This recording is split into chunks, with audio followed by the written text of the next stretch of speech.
Hey, good to be with you, Calvary family. I'm going to share with you something from my readings that I've been doing in the book of Numbers, part of one of my daily readings through the Bible. And I'm at towards the end of Numbers. Numbers is a book of where it ends on the plains of Moab on the edge of the promised land. They're on the other side of the Jordan, on the east side of the Jordan, overlooking the promised land. Promised land's on the west side of the Jordan.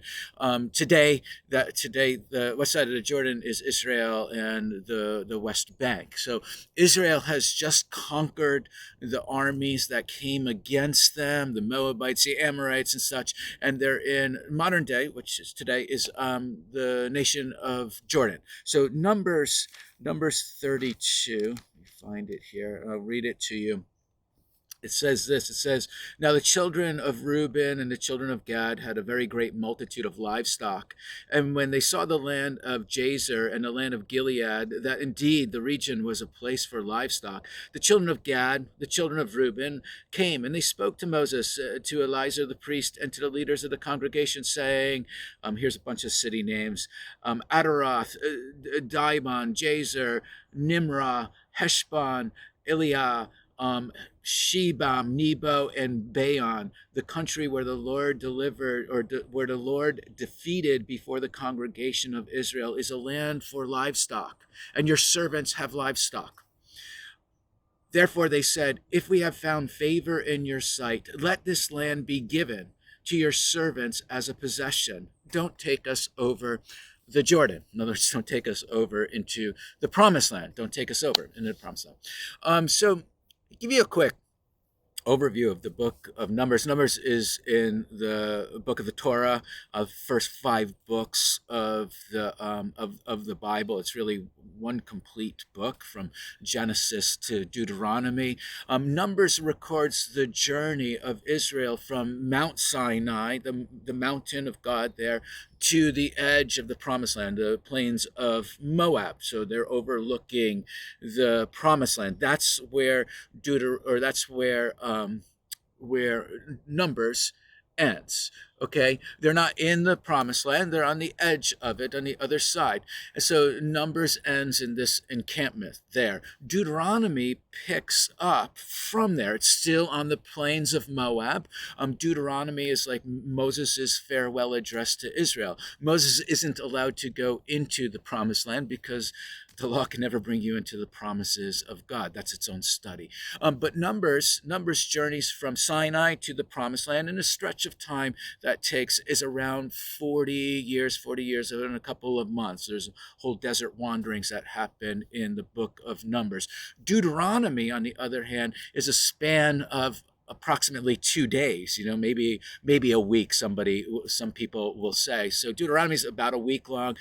Exodus is about 40 years, a couple of months. If you go back to Exodus, second book of the Torah, is a span of about a year and a month or 2 months or so, because there's a year encampment at Mount Sinai. So it's from Egypt to Mount Sinai. Numbers is from Mount Sinai to the Promised Land. And so that's like Exodus's span. And then, of course, you have Genesis that it begins with, and Genesis is a long period of time from the beginning of the histories all the way to the late Bronze Era, where Israel is in Egypt becoming a nation. Leviticus is the book right in the middle of the Torah, and it doesn't really have a time span that's actually followable. Instead, it's a book really that's dedicated to showing the world that we all need God's grace to approach Him. Leviticus is sometimes viewed as God's law book. It's kind of a shame because the emphasis is really the complete opposite of the law. It's on grace. It's on the inability for humans to keep God's righteous requirements. And so in Leviticus, you see this pattern over and over again of laws given, and then it shows a narrative of the inability of humankind to keep those laws. Then more laws are given, and then how humankind is incapable of keeping God's righteous laws. And so That's kind of the pattern through Leviticus. And by the end of Leviticus, you're at the spot of where you go, okay, it's absolutely impossible to approach God based off of law. We need his grace. Okay, so anyway, that's the Torah. Numbers is one of the books in there. Numbers 32, I read to you. So Israel's on the east side of the Jordan. They're overlooking the promised land. They're close to the promised land, but they're not in it. Moses is not allowed to go into the promised land, but he's in this land where they are, overlooking it. Okay. The extent of the land that God promised Israel is massive. I mean, it goes all the way from the Mediterranean to the Euphrates River in Iraq. Okay. But this is just the first stage of entering into the promised land. But here in Numbers 32, we see 2.5 tribes of the 12 tribes of Israel saying to Moses, like, we're good. We're good. We're good on this side of the Jordan. Let's just call this the promised land, and it's the promised land for us. This is what happened. It says there in verse 1, it says the children of Reuben, that's one of the tribes. The children of Gad, that's another tribe. Then there's a half tribe of Manasseh. They had great multitude of livestock. And when they saw the land of Jazer and the land of Gilead, that indeed the region was a place for livestock, you're like, let's just stay here. So they had lots of livestock, and it says they saw the plains here of Moab. They saw, just like our great ancestors did in the garden. Remember how it said they saw the fruit of the tree, right? That it was good, that it was pleasant and stuff. It's just like these tribes are doing here. They're looking at the plains and they're going, they saw that it's good and pleasant. It's just like Lot did before them with Abraham. He saw the plains of the Jordan and said that it was good. Okay, so look what it says, verse 5. It says, therefore they said, if we have found favor in your sight, let this land be given to your servants as a possession. Don't take us over the Jordan. Don't take us into the promised land. Like, we can see it and all, and we're content with that. But like, really, we're scared of losing what we've gained. You know, they were wandering. We gotta remember, they were wandering in the wilderness for 40 years. I mean, that's all they've ever known, right? And it was hardship. There was a lot of hardship going on in the wilderness, and so no doubt this was enticing, right? They're looking at these plains. They're going like, "Hey, we can settle down here. We can call this the promised land. We can even pretend that it is the promised land." Because, like, that's what we do when the cost of following God gets too much. We start to say, "Look, I'm good. I've got this far. Like, I don't want any more challenges. You know, still your kid, still loved by you. Just like, I don't want to go over. I don't want to go into that place." Now, they'll go over and they'll help the rest of Israel fight for their battles and all of that. But they wanted to keep a safe distance, you know, really from God. You know, what's the saying? A bird in hand is better than two in the bush. That's what they're living. Now, we don't know what could have been. And we're not told this story, and we're never told the story of what could have been, right?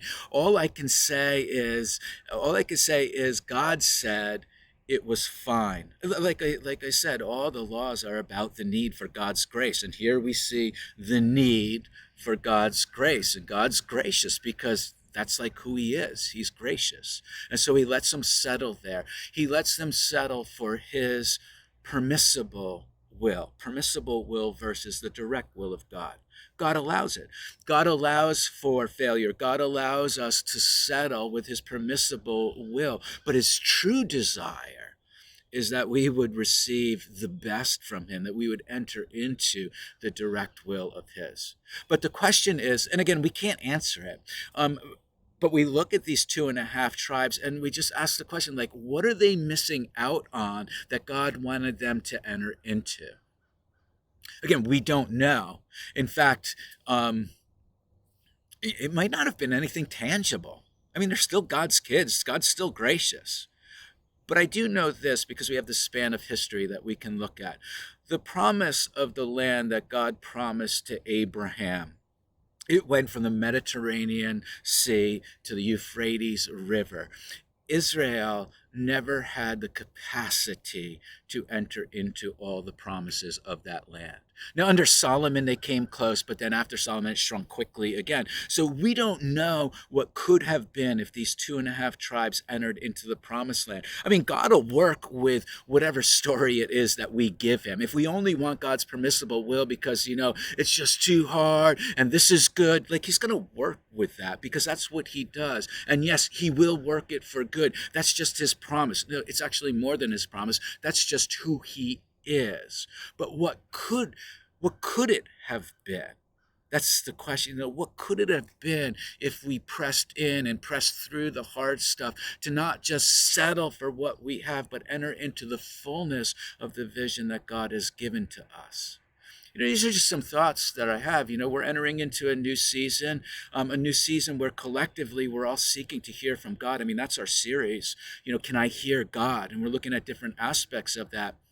And things are good now. They're good. In fact, we've seen marvelous moves of God's Spirit.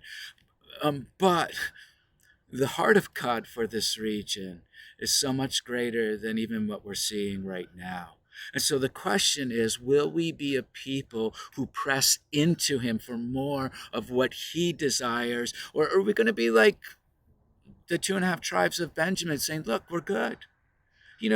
But what would happen if we do the work of hearing God in these lives? What would happen if we fall into accordance with that? What would happen if we are like, God, you know what? Love what you're doing right now, but we don't want to be settled for this when we know your heart is so much greater for this land in which we're looking, we're living in. Look, we're overlooking something that's great, something that's coming. Let's not just be settled for what it is that God has already done. Let's press into him all the more. God bless you guys.